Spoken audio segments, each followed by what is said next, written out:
You ever felt fear so deep it burned inside you, like it crawled into your chest and turned into pure rage? That's kind of darkness we're dealing with this movie. Because the Black Phone 2 is back, 4 years later trying to become a full-on horror saga. But the question is, will it work? The first movie was close to perfect. Tight story, clean ending. Nothing felt to continue. But the fans? Man, they demanded a sequel. So here we are, with the pressure sky high.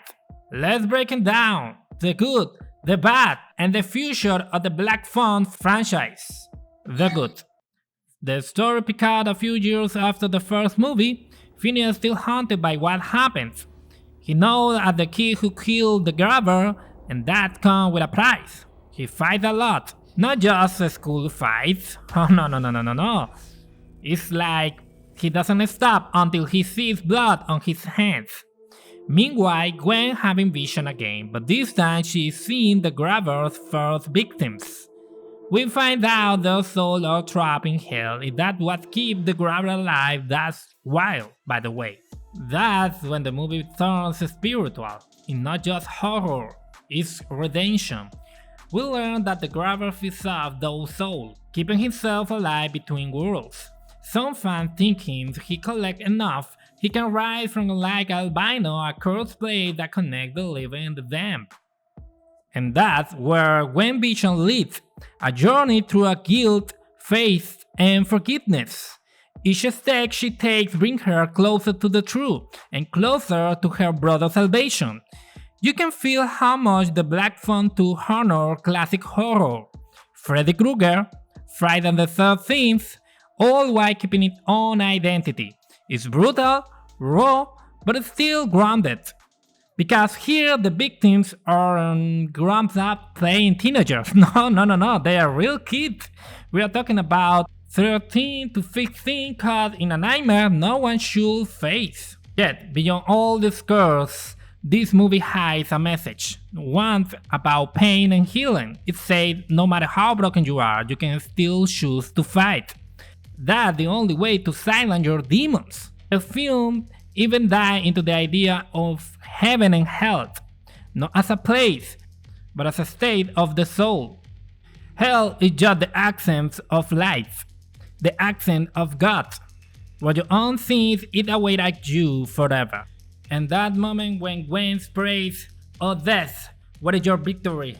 Oh death, where is your stings?" That's where the movie stops being horror and becomes something deeply human. Now here where it falls short. It's hard to compete with perfection. The first movie worked because it mixed everything so well. The mystery of the killer, the tension of survival, and the haunting touch of the supernatural. It was personal, painful, and real. But in the Black Phone 2, they go full paranormal. And that mystery, the grounded fear, disappears. The scare feels lighter. It's not about survival anymore, it's about ghosts flying around. And honestly, that kills the emotion, at least to me. And they had the perfect chance to explore why the grabber became a monster. Why the mask? What broke him? But they barely touched it. They showed us glimpses of his past, but no real answers. And maybe that is the point. Maybe evil doesn't need an origin story, but it'll leave you wishing for more death. The future. Can there be a Black Phone 3? Honestly, it's hard to say. This sequel didn't need to exist, but I understand why they made it. The first one was too good, too loved, fans wanting more. And while this new shot got mixed reaction, it's still curious heart. Both Finney and Gwen finally face what's been haunting them, and they let go, they're healed, and that's powerful. Maybe that's where the story should end, because not every horror needs another call. Something silence is the ending. For me, the first Black Phone remains miles ahead.